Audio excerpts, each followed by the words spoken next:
Daghan ba mangutana og Father, September 8 ba jud na tawo ang mahal nga birhen? Mao man mga basic nga pangutana. Unya sunod ni ana giunsa pag-establish sa simbahan nga kining maong adlaw mao gyud ang iyahang adlaw nga natawhan. Well, di nato na matubag og ordinaryo nga yes.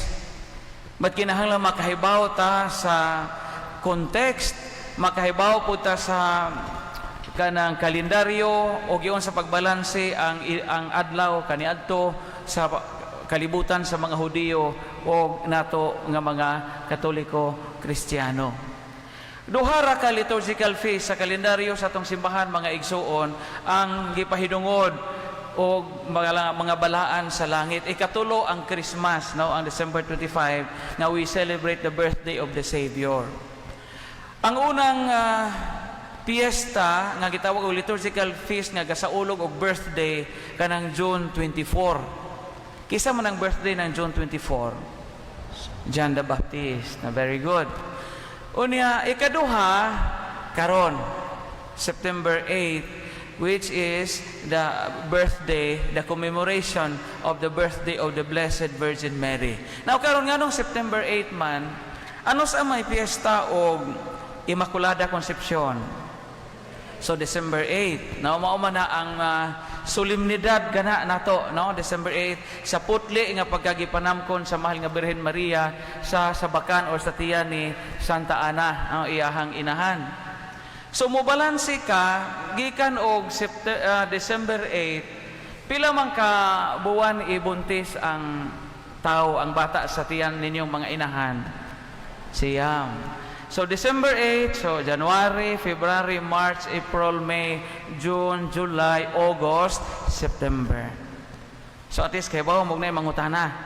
No nganong September 8, gibalanse na 9 months ang gintang gikan sa December 8. So maupo ng balansiha ng June 24 nga birthday ni John the Baptist, balansiho ni muna siyang po nakabuwa, manghod man ang usa og unom kabuan. Mo nang gibalanse December 25 ang kang Jesus, atong Ginoong Hesus sa June 24 ang kanang John the Baptist, kay diferensya man na sila 6 months.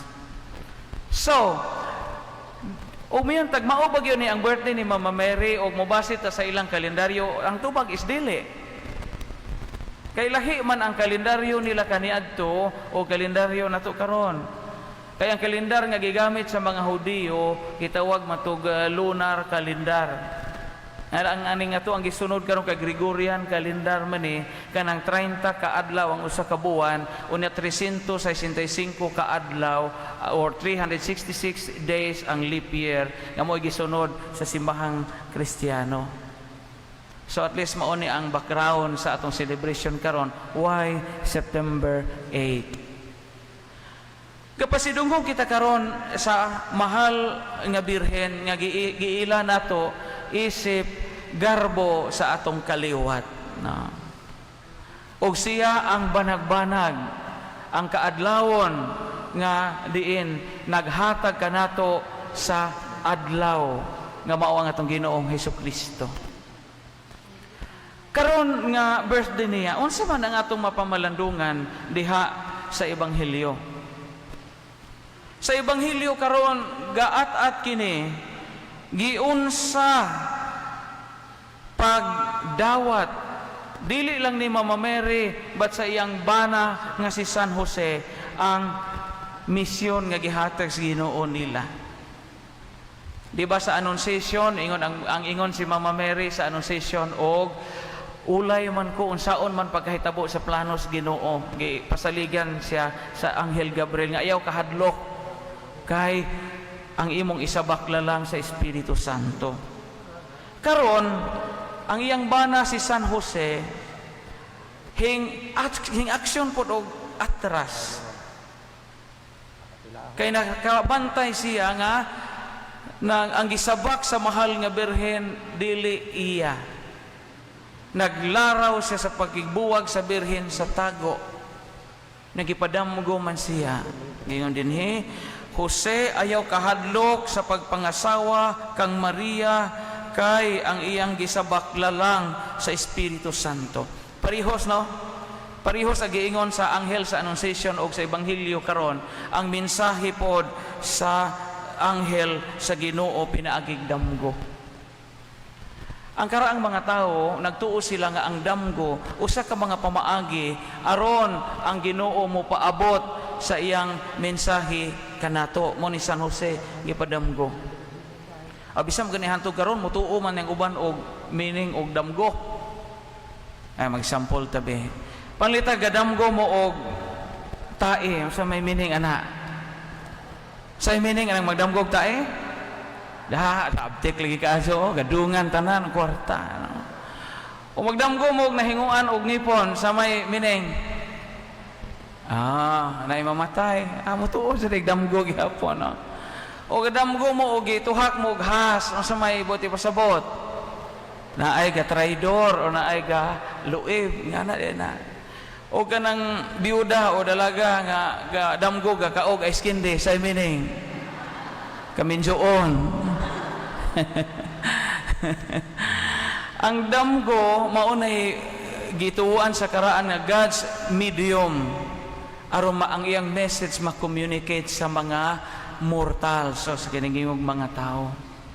Una makita nato the same message ang gipaabot sa anghel Gabriel ngadto ni Mama Mary, og the same message ang gipaabot sa anghel karon ngadto ni San Jose nga naila nga tawo nga matarong. Unsa man ni nga mensahe sunod sa akong plano.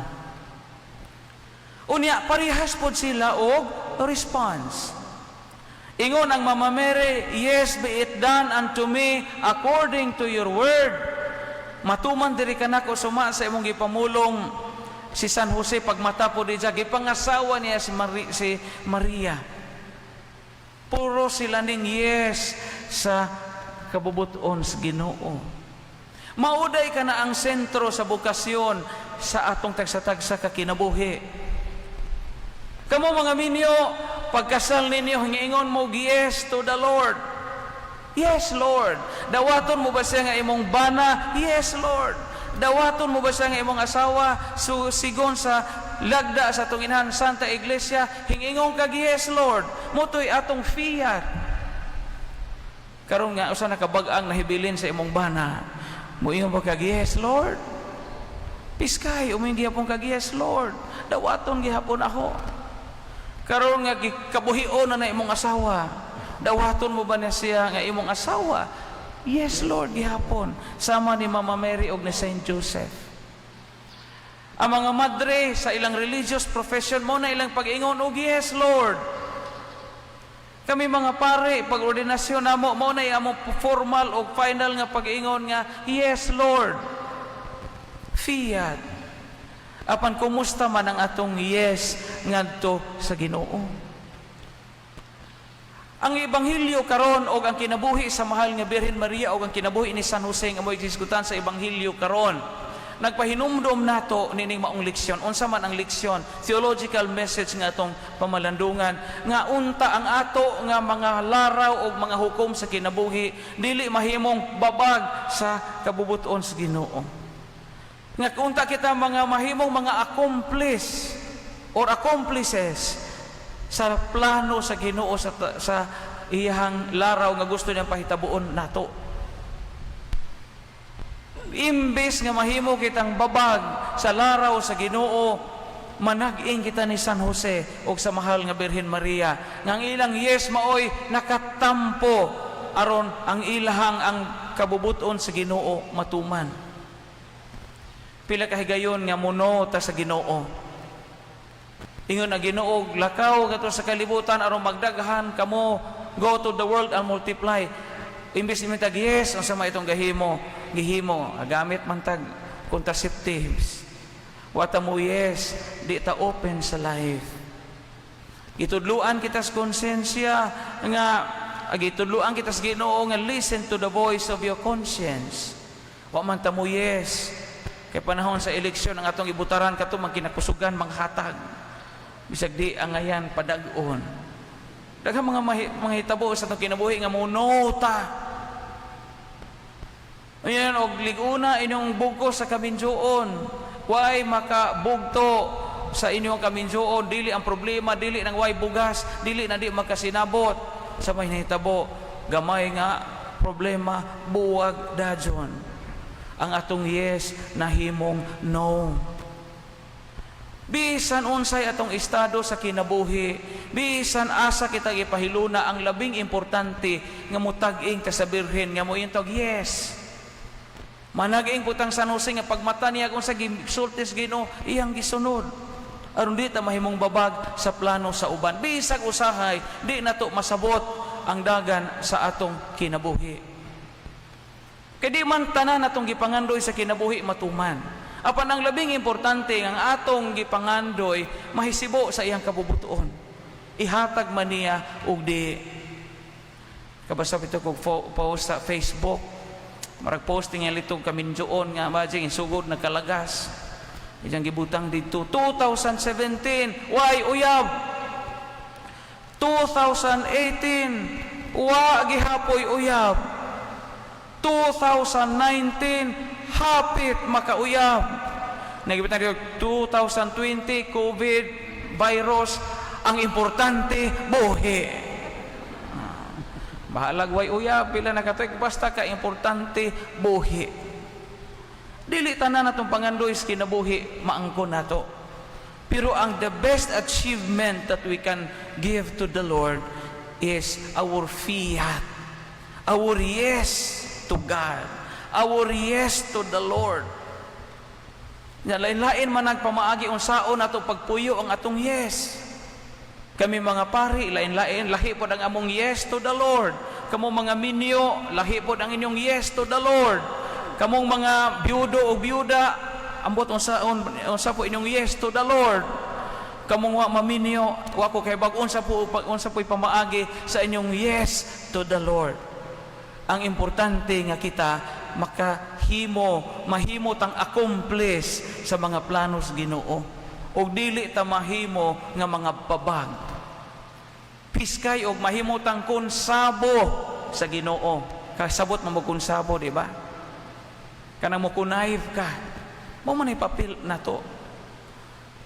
Kay mao kini ang makahatag og kahulugan sa tong pagpuyo sa kalibutan. Si Mama Mary iyang bukasyon ang pagkainahan sa Dios. Si Saint Joseph iyang bukasyon pagka-foster father sa Ginoong Hesus. Karon, naaman po tayo mga bukasyon sa kinabuhi. Giunsa man nato pagpuyo ang atong kinabuhi. Kanunay batanghing yes sa Ginoo. Subo palandungon og moingon kitag, no, Lord. It should be yes, Lord. Happy birthday, Mama Mary. Pangatigan ang mahal nga inahan sa masipang.